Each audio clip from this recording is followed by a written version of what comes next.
નમસ્કાર વિદ્યાર્થી મિત્રો. ધોરણ 11 અને આપણો વિષય વાણિજ્ય વ્યવસ્થા તેમજ સંચાલન અ, ગુજરાતી મીડિયમ. તો આ વિષયની અંદર આજે આપણે ચર્ચા કરીશું ચેપ્ટર નંબર 7 વિશે. સોરી ફ્રેન્ડ, ચેપ્ટર નંબર 8 વિશે. ચેપ્ટર 7 જે જાહેર ક્ષેત્ર, ખાનગી ક્ષેત્ર અને વૈશ્વિક સાહસો, કે આ ચેપ્ટર કે જે બોર્ડ દ્વારા તમારી પરીક્ષામાં આ વર્ષે પૂછવામાં આવશે નહીં. એટલે કે આ આખું જે ચેપ્ટર 7 કે જે આખું કેન્સલ કરવામાં આવેલું. એના પછી આપણે થોડા આગળ વધીએ તો ચેપ્ટર નંબર 8 કે ધંધાકીય મૂડીના પ્રાપ્તિ સ્થાનો, અને જેની અંદર આપણે પ્રથમ પોઈન્ટ કે તમે આ પ્રકરણની અંદર શું શીખશો. તો જેની અંદર પહેલો પોઈન્ટ તમે જોઈ શકો, ધંધાકીય મૂડીનો ખ્યાલ, જેમાં ધંધાકીય મૂડીની જરૂરિયાતો અને ધંધાકીય એકમમાં નાણાંનું મહત્વ. એટલે કે જે તમે અહીંથી જોઈ શકો, ધંધાકીય મૂડીનો ખ્યાલ, અને એના પછી ધંધાકીય મૂડીની જરૂરિયાતો, જેની અંદર ધંધાની સ્થાપના માટે, સ્થિર મિલકતોની ખરીદી માટે, ચાલુ મિલકતો માટે, ધંધાના આધુનિકીકરણ અને વિસ્તરણ માટે, તેમજ આકસ્મિક જરૂરિયાત માટે. એટલે કે મિત્રો, આ 5 જરૂરિયાત આપણી કે 5 જે મૂડીની જરૂરિયાતો નક્કી કરતા પરિબળો, જે આપણે એની ચર્ચા લાસ્ટ લેક્ચરની અંદર કરી હતી. અને હવે આજના આ લેક્ચરથી આપણે જોઈશું માલિકીના ભંડોળો. તો હવે આપણે અહીંયા જોઈશું માલિકીના ભંડોળો. માલિકીના ભંડોળની અંદર તમે 3 પ્રકાર જોઈ શકો. ઇક્વિટી શેર દ્વારા પણ માલિકીના ભંડોળો ઉઘરાવી શકાય. પ્રેફરન્સ શેર અને રાખી મૂકેલ કમાણી અથવા નફાનું ધંધામાં પુનઃ રોકાણ. ઇક્વિટી શેરની અંદર 3 પ્રકારો, જેની આપણે ઉપર ચર્ચા કરી હતી: સામાન્ય equity share, sweat equity share અને અન્ય ઇક્વિટી શેર. પ્રેફરન્સ શેરની અંદર પરત કરી શકાય તેવા, અને બંને પ્રકાર પરત કરી શકાય, એટલે કે 20 વર્ષ પહેલાં અને 20 વર્ષ પછી. અને ત્રીજો પ્રકાર, જેમાં કોઈ પ્રકાર નથી પડતો. યસ. તો હવે આપણે અહીંયા જોઈશું સૌથી પહેલાં ઇક્વિટી શેર, કે જે આપણે તમે જોઈ શકો અહીંયા. યસ. મુખ્ય જે પ્રકારોની અંદર પહેલો ઇક્વિટી શેર, તો એનો અર્થ અહીંયા આપણે જોઈ લઈશું. અર્થ કે જે શેરને ડિવિડન્ડ મેળવવાનો તથા મૂડી પરત મેળવવાનો હક સૌથી છેલ્લે મળતો હોય તેને ઇક્વિટી શેર કહે છે. તો મિત્રો, ખાસ અહીંયા તમે તમારી બુક્સની અંદર, ચોપડીની અંદર જે અર્થ આપેલો એને હાઇલાઇટ કરો, અથવા તો એના નીચે પેન્સિલથી અંડરલાઇન કરી દો, કે જે શેરને ડિવિડન્ડ મેળવવાનો તથા મૂડી પરત મેળવવાનો હક સૌથી છેલ્લે મળતો હોય. તો મિત્રો, અહીંયા મારા ખ્યાલથી તમને એક પ્રશ્ન થાય કે સર, ડિવિડન્ડ એટલે શું? તો ડિવિડન્ડ એટલે કે સમજો કે તમે એ નામનો એક વ્યક્તિ જે XYZ નામની કંપનીમાં રોકાણ કરે છે. હવે સમજો કે એ નામનો વ્યક્તિ કે જે XYZ લિમિટેડ નામની કંપનીમાં પૈસા રોકે, તો એને કંઈક તો રિટર્ન મળવું જોઈએ ને, અને જે તેને નફો વેચવામાં આવે, અને આ નફાને આપણે શું કહીશું? ડિવિડન્ડ. તો ડિવિડન્ડ અને મૂડી એટલે કે તમે જે પણ પૈસાથી આ શેર ખરીદો XYZ કંપનીના, તો અહીંયા તમે જે પણ રૂપિયા રોકો એને મૂડી કહેવાય. તો મિત્રો, અહીંયા જે કહેવાય કે નફો એટલે કે ડિવિડન્ડ અને આ મૂડી, આ બંને મેળવવાનો છેલ્લો હક કોને હોય છે? ઇક્વિટી શેરને હોય છે. એના પછી આપણે જોઈશું ઇક્વિટી શેરની લાક્ષણિકતાઓ. તો જેની અંદર તમે સૌથી પહેલી લાક્ષણિકતાઓ જોઈ શકો, સાચા માલિકો. એટલે કે આ પ્રકારના શેર હોલ્ડરો કંપનીના સાચા માલિકો કે વફાદાર સાથી કહેવાય છે. તો મિત્રો, અહીંયા એક શબ્દ લખ્યો તમે જોઈ શકો, કે કંપનીના સાચા માલિકો કે વફાદાર સાથી. એટલે કે અહીંયા જે આપણે વ્યાખ્યાની અંદર જોયું કે ડિવિડન્ડ મેળવવાનો અને મૂડી પરત મેળવવાનો હક કેવો હોય? સૌથી છેલ્લો. તો સાચો માલિક હોય એના બધા હક કેવા મળતા હોય? છેલ્લે હોય. અને સૌથી વફાદાર એટલા માટે કહેવાય કે એને આ જે પણ આ લાભ ક્યારે લેવાના છે? સૌથી છેલ્લે. કારણ કે તેઓ પ્રેફરન્સ શેર હોલ્ડરો કરતાં વધુ જોખમ ઉઠાવે છે. એના પછી એની બીજી લાક્ષણિકતા જોઈશું, મતાધિકાર. સામાન્ય ઇક્વિટી શેર હોલ્ડરોને સભામાં શેર દીઠ મત આપવાનો અધિકાર છે. એટલે કે સમજો કે એ વ્યક્તિ, બી વ્યક્તિ, એ વ્યક્તિ દ્વારા 10 શેર ખરીદવામાં આવે, બી વ્યક્તિ દ્વારા 100 શેર ખરીદવામાં આવે, સી વ્યક્તિ દ્વારા 1 શેર ખરીદવામાં આવે. તો અહીંયા મતાધિકાર કેવો છે? શેર દીઠ. તો ખાસ તમે તમારી બુક્સની અંદર શેર દીઠ મતાધિકાર, શેર દીઠ મત, એના નીચે અંડરલાઇન કરી દેજો. તો અહીંયા એ વ્યક્તિ કેટલા મત આપી શકે? 10 મત. બી વ્યક્તિ કેટલા મત આપી શકે? 100 મત. અને સી વ્યક્તિ માત્ર 1 મત આપી શકે. તો મિત્રો, બીજા પોઈન્ટમાં તમે શેર દીઠ મત આપવાનો અધિકાર, જેના નીચે ખાસ અંડરલાઇન કરી દેજો. એના પછી જોઈએ ડિવિડન્ડ. તો આ પ્રકારના શેર હોલ્ડરોને મળતા ડિવિડન્ડ અને ડિવિડન્ડનો દર અનિશ્ચિત હોય છે. એટલે કે મેં હમણાં તમને કહેલું કે ડિવિડન્ડ એટલે કે જે નફો વેચવામાં આવે તેની વાત. તો મિત્રો અહીંયા જે નફો મળવાનો ઇક્વિટી શેર હોલ્ડરોને કે જેનો દર કેવો હોય છે, અનિશ્ચિત હોય છે. એટલે કે કોઈ ચોક્કસ હોતો નથી, કારણ કે તે કંપનીના કેવા માલિકો, સાચા માલિકો. સાચા માલિકોને ક્યારેય નિશ્ચિત દર મળે નહીં, એટલે કે તેને અનિશ્ચિત દરે ડિવિડન્ડ ચૂકવવામાં આવે છે. એના પછી ચોથી લાક્ષણિકતા આપણે જોઈશું નફા સાથે સંબંધ. આ પ્રકારના શેર હોલ્ડરોને મળતું ડિવિડન્ડ નફા સાથે સંબંધ ધરાવે છે. એટલે કે નફાની વધઘટ સાથે ડિવિડન્ડના દરમાં પણ શું થાય, વધઘટ થાય છે. તો અહીંયા એક પ્રશ્ન ઊભો થાય કે નફા સાથે સંબંધ.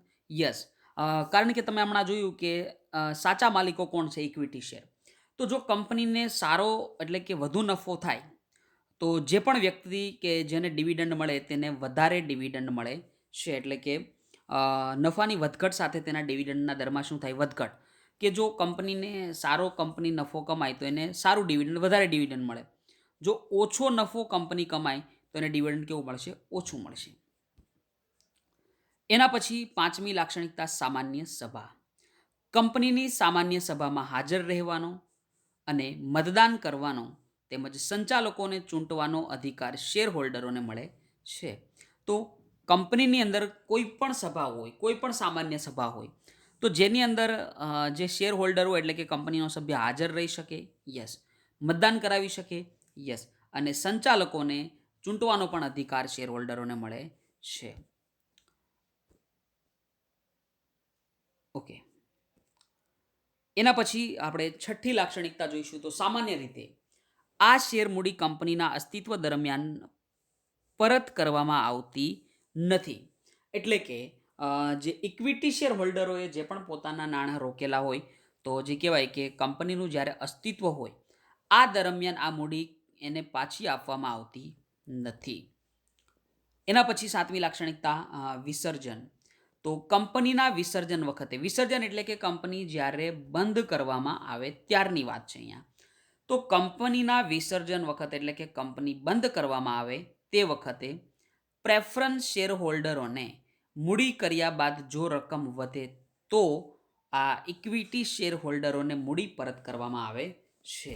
એટલે કે મિત્રો જ્યારે કંપની બંધ કરવામાં આવે તો આ સ્થિતિની અંદર શું થાય કે જ્યારે કંપની બંધ થશે ત્યારે જે પ્રેફરન્સ શેર, હમણાં આપણે એના પણ પ્રકાર આપેલો છે એ પણ આપણે ચર્ચા કરીશું.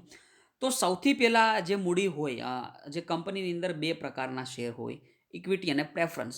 તો પહેલાં અહીંયા પ્રેફરન્સ શેર હોલ્ડરોને મૂડી પરત કરવામાં આવે અને ત્યારબાદ જો રકમ વધે તો આ શેર હોલ્ડરો એટલે કે ઇક્વિટી શેર હોલ્ડરોને મૂડી પરત કરવામાં આવશે.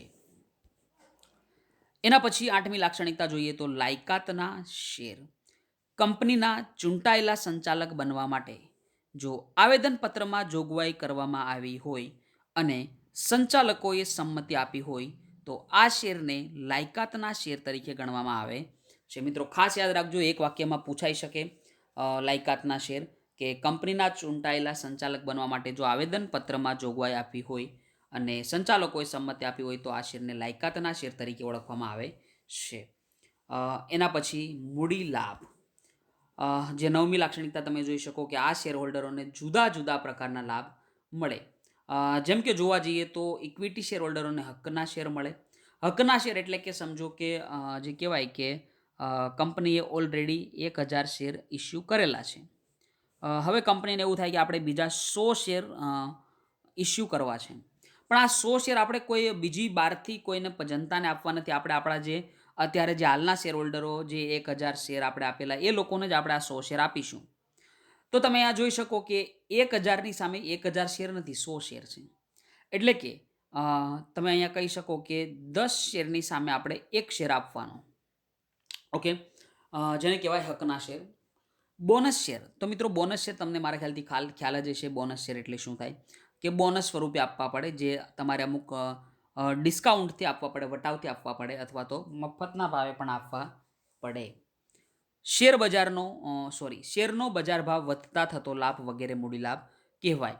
તો મિત્રો શેરનો બજાર ભાવ વધતા કઈ રીતે મૂડી લાભ થાય એવો પણ પ્રશ્ન તમારા મગજની અંદર ઉદ્ભવે.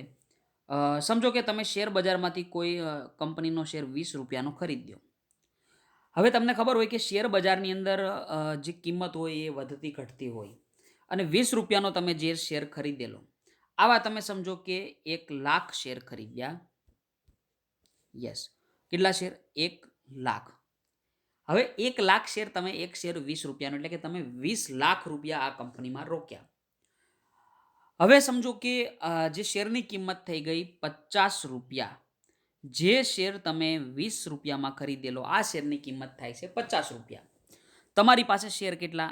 1,00,000 રૂપિયા, સોરી 1,00,000 શેર.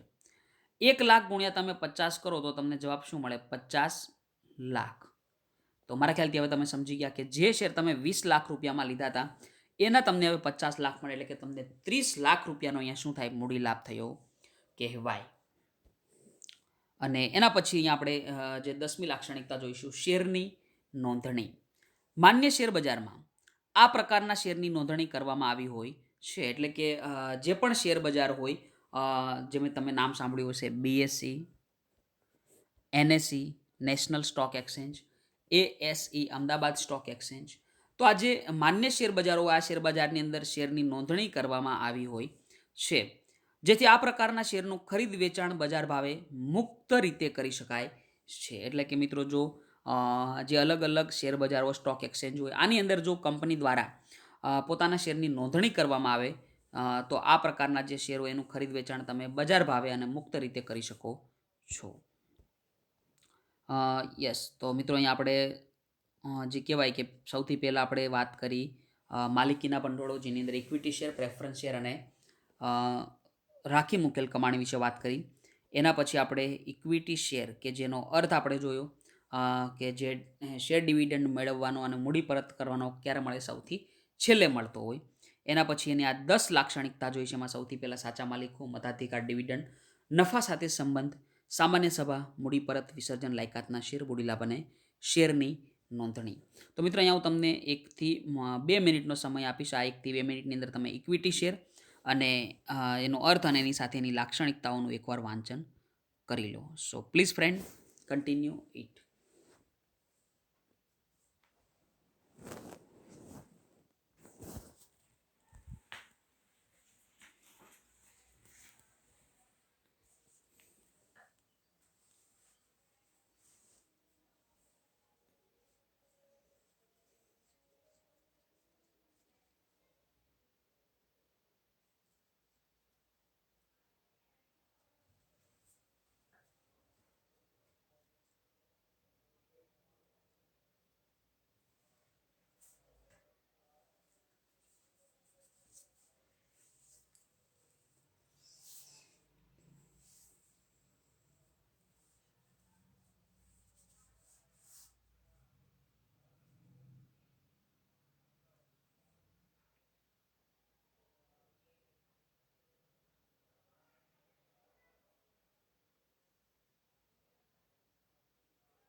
ઓકે મિત્રો, મારા ખ્યાલથી તમે ઇક્વિટી શેરનો અર્થ, કે જે શેર ડિવિડન્ડ મેળવવાનો અને મૂડી પરત મેળવવાનો સૌથી છેલ્લે મળતો હોય. અહીંયા તમારે ખાસ એક શબ્દ યાદ રાખવાનો છે કે જે હક છે ક્યારે મળે? સૌથી છેલ્લે, કે ઇક્વિટી શેરને. કારણ કે કંપનીના સાચા માલિકો છે. તો એના પછી આપણે જેના પ્રકારોની અંદર વાત કરીશું, સૌથી પહેલાં આપણે અહીંયા જોઈશું સામાન્ય ઇક્વિટી શેર. તો તમે ફરીવાર જે આપણે માળખું જોયું હતું, ટેબલ જોયું હતું, યસ, તો અહીંયા જોઈ શકો માલિકીના ભંડોળોમાં ઇક્વિટી શેર,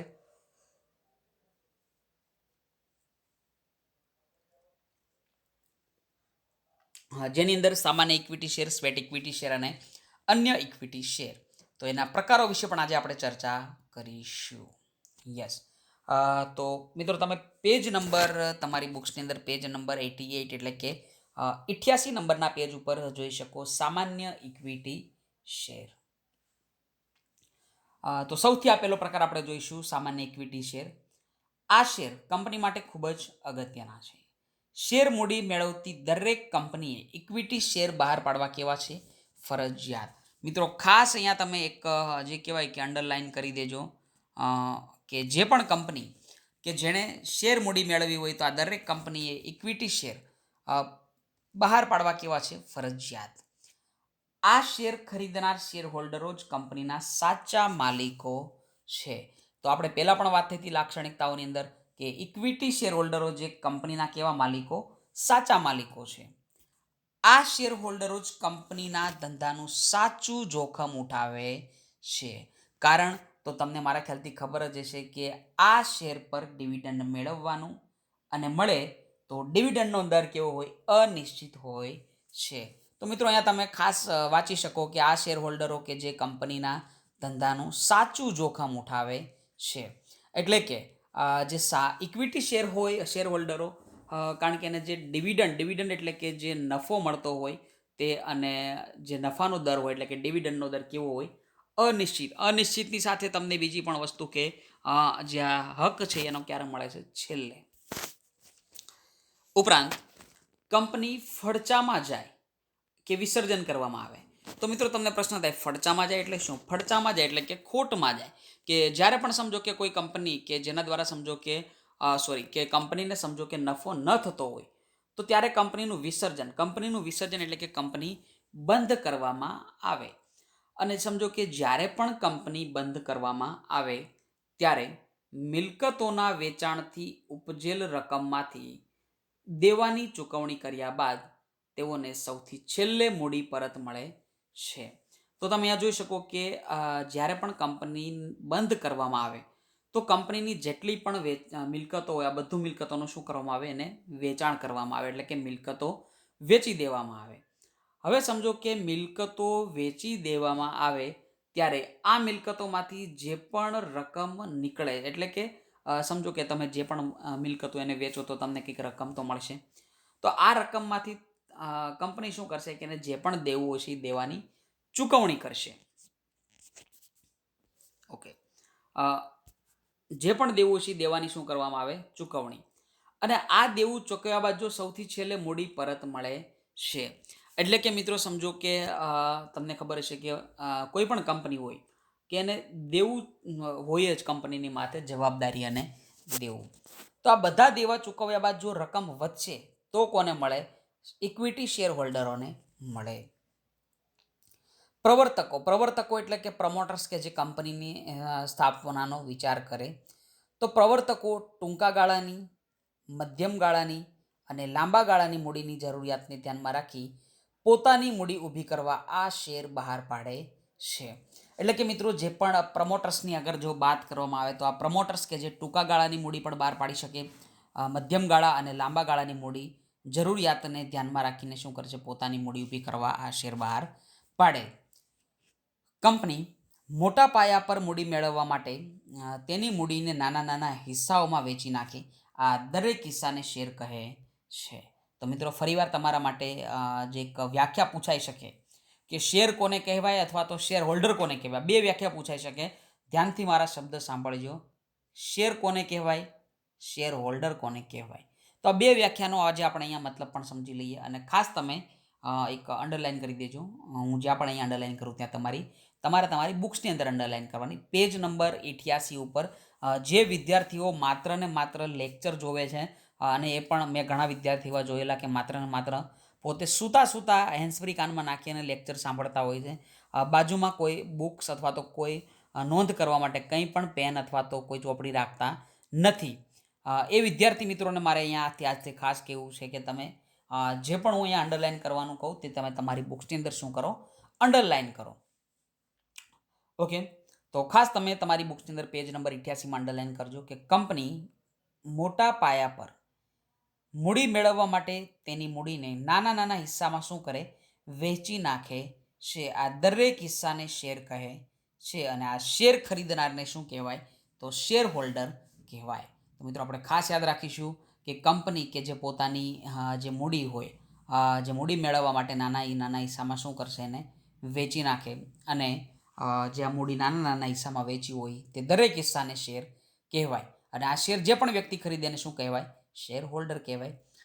તો મિત્રો અહીંયા આપણે જે પ્રથમ પ્રકાર હતો કે જેની ચર્ચા કરી, સામાન્ય ઇક્વિટી શેર, અને જેમાં આપણે જોયું કે એનું વ્યાખ્યા જોઈ, કેટલા સમયગાળા માટે આ મૂડીને બહાર પાડવામાં આવે. તો અહીંયા ફરીવાર તમને હું 1 થી 1.5 મિનિટનો સમયગાળો આપું, જેની અંદર તમે સામાન્ય ઇક્વિટી શેર કે એનું એકવાર વાંચન કરી લો. So please friend continue it.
Okay મિત્રો, હવે આપણે જે કહેવાય કે બીજો પ્રકાર, ફરીવાર આપણે માળખા ઉપર જતા રહીએ.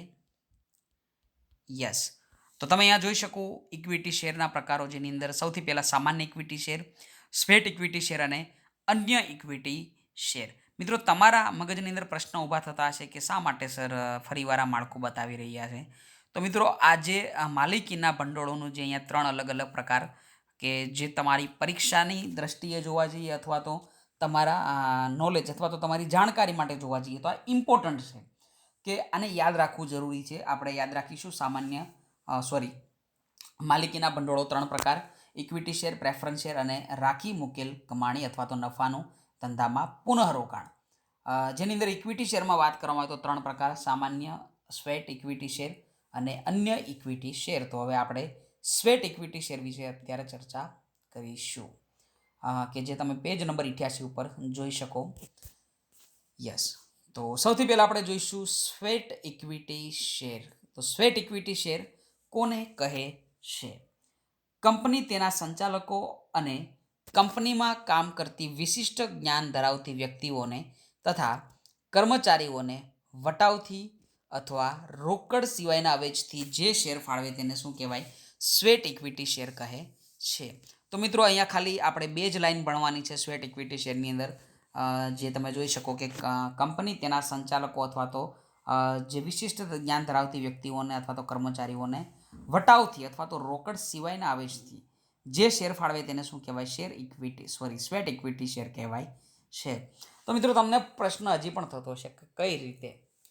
સમજો કે એ નામનો વ્યક્તિ XYZ કંપનીનો કર્મચારી છે હવે સમજો કે એ નામનો વ્યક્તિ કોઈ વિષયની અંદર નિષ્ણાંત છે અથવા તો એક વિશિષ્ટ જ્ઞાન ધરાવે છે. તો આ જ્ઞાનનો લાભ કોને મળવાનો છે? XYZ કંપનીને. અને આ જ્ઞાનના બદલામાં કંપની તેના કર્મચારીને શું કરશે? સ્વેટ ઇક્વિટી શેર આપશે, જે વટાવથી એટલે કે ડિસ્કાઉન્ટથી પણ આપી શકે અથવા તો રોકડ સિવાયના આવેજથી પણ આપી શકે. એના પછી અન્ય ઇક્વિટી શેર, કે જે તમે પેજ નંબર 88 ઉપર જોઈ શકો. અન્ય ઇક્વિટી શેર. અન્ય ઇક્વિટી શેરના કેટલા પ્રકાર? 2 પ્રકાર હોય છે. તો જેની અંદર તમે જોઈ શકો કે મતાધિકાર સાથેના ઇક્વિટી શેર અને ડિવિડન્ડના સંબંધમાં જુદા જુદા અધિકારો સાથે મતાધિકાર ધરાવતા ઇક્વિટી શેર. એટલે કે આ 2 પ્રકારો આપણે યાદ રાખીશું. અન્ય ઇક્વિટી શેરના મતાધિકાર સાથેના ઇક્વિટી શેર અને ડિવિડન્ડ સંબંધના જુદા જુદા અધિકારીઓ સાથેના મતાધિકારના ઇક્વિટી શેર. તો મિત્રો અહીંયા જે કહેવાય કે તમને આ જે સ્લાઇડ ઉપર અત્યારે મારા ખ્યાલથી તમે જોઈ રહ્યા હશો કે ઇક્વિટી શેરના પ્રકાર, કે જે એક જ સ્લાઇડમાં અહીંયા આપણે 3 પ્રકાર જોઈએ: સામાન્ય equity share, sweat equity share અને અન્ય ઇક્વિટી શેર. તો પ્લીઝ મિત્રો અડધી મિનિટની અંદર 30 સેકન્ડમાં તમે સ્વેટ ઇક્વિટી શેર અને અન્ય ઇક્વિટી શેરને એકવાર એનું વાંચન કરી લો. So please friend continue it.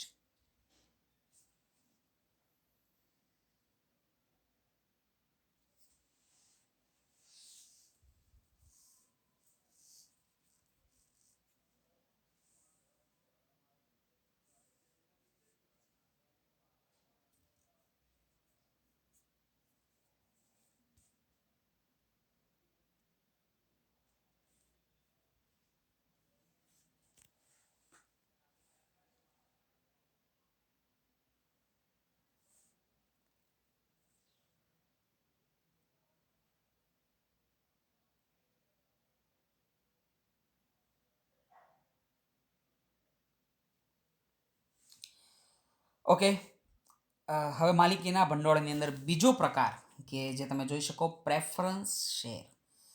તો મિત્રો પ્રેફરન્સ શેરનો આપણે સૌથી પહેલાં એનો અર્થ જોઈશું, એની પછી એની લાક્ષણિકતાઓ અને પ્રેફરન્સ શેરના પ્રકારો. તો આજે આપણે પ્રયત્ન કરીએ કે પ્રેફરન્સ શેર કે જેનો અર્થ અને એની લાક્ષણિકતાઓ કમ્પ્લીટ થાય. તો સૌથી પહેલાં આપણે જોઈએ પ્રેફરન્સ શેરનો અર્થ, કે જે શેર પર કંપનીના નફામાંથી ડિવિડન્ડ મેળવવાનો પ્રથમ હક હોય અને જ્યારે કંપનીનું વિસર્જન થાય ત્યારે મૂડી પરત મેળવવાનો પ્રથમ હક હોય તેને પ્રેફરન્સ શેર અથવા પસંદગીના શેર કહે છે. તો મિત્રો ખાસ આની નીચે અંડરલાઈન કરી દેજો. પૂછી શકે એક વાક્યની અંદર કે પ્રેફરન્સ શેરનો અર્થ આપો અથવા તો પસંદગીના શેરનો અર્થ આપો. જો એવું પૂછાય કે પસંદગીના શેરનો અર્થ આપો, તો પ્રેફરન્સ શેરની આ જ વ્યાખ્યા તમારે લખવાની થાય, કે જેની અંદર તમે જોયું કે નફામાંથી ડિવિડન્ડ મેળવવાનો હક કેવો હોય? પ્રથમ હોય. અને જ્યારે પણ કંપનીનું વિસર્જન એટલે કે કંપની બંધ થાય ત્યારે પણ પ્રેફરન્સ શેર હોલ્ડરને મૂડી પરત મેળવવાનો પણ હક કેવો હોય છે? પ્રથમ હોય છે.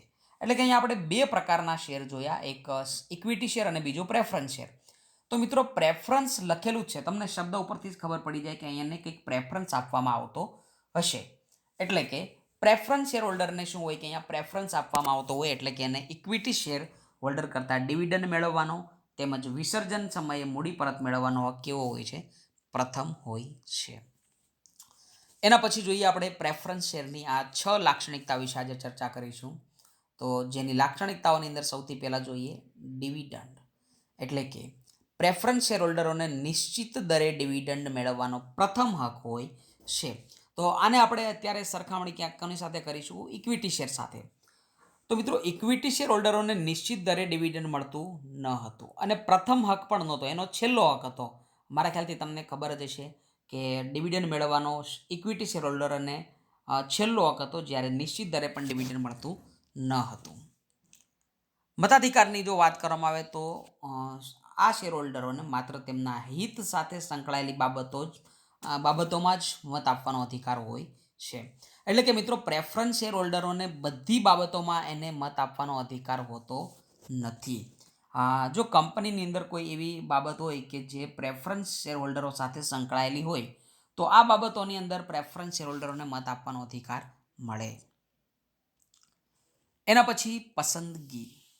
તો પસંદગીની અંદર તમે જોઈ શકો કે એક કહેવાય કે સ્થિર, નિશ્ચિત આવક અને મૂડીની સલામતી ઈચ્છતા રોકાણકારો આ પ્રકારના શેર ખરીદવાનું પસંદ કરે છે. તો મિત્રો કયા પ્રકારના વ્યક્તિઓ કે જે પ્રેફરન્સ શેર ખરીદવાનું પસંદ કરશે કે જે કહેવાય કે કોઈ સ્થિર હોય, જે લોકોને નિશ્ચિત આવક જોતી હોય અને મૂડીની સલામતી ઈચ્છતા હોય. કારણ કે આપણે જોયું કે ઇક્વિટી શેરની અંદર મૂડીની સલામતી રહેતી નથી. ચોથી લાક્ષણિકતા બજાર ભાવ. આ શેરની કિંમત પ્રમાણમાં સ્થિર રહે છે. એટલે કે ત્યાં આપણે જોયું હતું મૂડી લાભ મળી શકે આપણને. એટલે કે તમે 20 લાખ રૂપિયાના આપણે શેર લીધા હતા, તમને મારા ખ્યાલથી ખબર હશે. 1000 રૂપિયાનો એક શેર એવા આપણે મારા ખ્યાલથી સોરી 20 રૂપિયાનો એક શેર એવા આપણે 1 લાખ શેર લીધા હતા, જેની બજાર કિંમત વધી અને કેટલી થઈ ગઈ 50 લાખ રૂપિયા. એટલે કે ત્યાં તમને મૂડી લાભ મળી શકે, પરંતુ અહીંયા બજાર કિંમત પ્રમાણમાં સ્થિર રહે. જ્યારે વ્યાજના દરના માળખામાં ફેરફાર થાય ત્યારે જ તેમની બજાર કિંમતમાં ફેરફાર થાય છે. અને એના પછી 5મી લાક્ષણિકતાઓ જોખમનું પ્રમાણ. આ પ્રકારના શેરમાં ઇક્વિટી શેર હોલ્ડરો કરતાં મૂડી પરત મેળવવાનો હક પ્રથમ હોવાથી જોખમનું પ્રમાણ કેવું હોય? ઓછું. તો આપણને ખબર જ છે કે પ્રેફરન્સ શેર હોલ્ડરોને ડિવિડન્ડની સાથે મૂડી પરત મળવાનો હક પ્રથમ હોય, તેથી ત્યાં જોખમ ઓછું હોય. અને 6ઠ્ઠી લાક્ષણિકતા જોઈશું મૂડી પરત. જ્યારે કંપનીનું વિસર્જન થાય, એટલે કે જ્યારે કંપની બંધ કરવામાં આવે ત્યારે બધી જ જવાબદારીઓની ચૂકવણી કર્યા બાદ ઇક્વિટી શેર હોલ્ડરો કરતાં પહેલાં મૂડી પરત મેળવવાનો અધિકાર હોય છે. તો હમણાં આપણે જોયું એ પ્રમાણે કે મૂડી પરત મેળવવાનો અધિકાર સૌથી પહેલાં કોને હોય? પ્રેફરન્સ શેર હોલ્ડરોને, એના પછી ઇક્વિટી શેર હોલ્ડરોને હોય. તો મિત્રો અહીંયા આપણે જોયું કે લાક્ષણિકતાઓ વિશે ચર્ચા કરી. એના પછી તમે જોઈ શકો પ્રેફરન્સ શેરના પ્રકારો, 2 પ્રકારો, અને એના પછી આપણે તફાવત જોઈશું. પરંતુ હવે આપણે નેક્સ્ટ લેક્ચરથી કન્ટિન્યુ કરીશું. તો એકવાર અહીંયા આપણે રિવાઇઝ પણ કરી લઈએ કે આજના લેક્ચરની અંદર આપણે શું ચર્ચા કરી. યસ, સૌથી પહેલાં આપણે જોયું માલિકીના ભંડોળો, જેની અંદર 3 પ્રકાર: ઇક્વિટી શેર, પ્રેફરન્સ શેર, રાખી મૂકેલ કમાણી. અને જેની અંદર સૌથી પહેલાં ઇક્વિટી શેરમાં જેનો અર્થ જોયો. એના પછી એની 10 લાક્ષણિકતાઓ વિશે ચર્ચા કરી. આ 10 લાક્ષણિકતા પછી ઇક્વિટી શેરના પ્રકાર, કે જેમાં સૌથી પહેલાં સામાન્ય equity share, sweat equity share અને અન્ય ઇક્વિટી શેર, જેમાં મતાધિકાર સાથે અને ડિવિડન્ડના સંબંધમાં આ બંને પ્રકારોની વિશે ચર્ચા કરી. એના પછી આપણે જોયું પ્રેફરન્સ શેર. પ્રેફરન્સ શેરની અંદર અર્થ જોયો, લાક્ષણિકતાઓ જોઈ પછી, અને એના પ્રકાર પણ આપણે અત્યારે જોઈ લઈએ એટલે આ ટોપિક પૂરો. તો પ્રેફરન્સ શેરના જે 2 પ્રકાર, એટલે કે 20 વર્ષ પહેલાં પરત કરી શકાય તેવા અને 20 વર્ષ પછી પરત. એટલે કે મિત્રો સમજો કે જો તમે પહેલા પ્રકારના શેર ખરીદેલા હોય, તો આજે તમે ખરીદો એટલે કે આજ તારીખ સમજો કે 28/12 થઈ. સોરી ફ્રેન્ડ, યસ, 29/12 તારીખ થઈ આજે. આપણે અઝમ્પશન કરીએ કે 1/1/2021. આપણે આ તારીખ આજની સમજવાની છે, ભલે તારીખ કોઈ પણ હોય. પણ તમે સમજો કે તમે આજે શેર આ ખરીદ્યા અને જે 20 વર્ષ પહેલાં શું કરવાના? પરત કરવાના. એટલે કે આ શેર તમને 31 ડિસેમ્બર 2040 પહેલાં શું થાય? એના પૈસા તમને પરત મળી જાય. અને જો 20 વર્ષ પછી હોય તો 31/12/2040 પછી તમને આના નાણાં પરત મળે. તો આ પ્રેફરન્સ શેરના 2 પ્રકારો, એની પણ આજે આપણે ચર્ચા કરી લીધી. અને હવે જે ઇક્વિટી શેર અને પ્રેફરન્સ શેર વચ્ચેનો તફાવત, કે જે તમારે હોમવર્કમાં પણ રહેશે અને સાથે સાથે આપણે નેક્સ્ટ લેક્ચરમાં સમજવાનો પણ પ્રયત્ન કરીશું. પણ જે તમે ખાસ યાદ રાખજો કે એકવાર ઘરેથી વાંચી લેજો, કારણ કે આમાં જે 7 પોઈન્ટ કે જે આપણે આમ તો ભણી જ લીધેલા છે, અત્યારે 2 પોઈન્ટ કમ્પ્લીટ કર્યા એની અંદર. સો આજનો લેક્ચર આપણે અહીંયા સુધી રાખીશું. સો thanks to all of you friend. Take care and bye bye.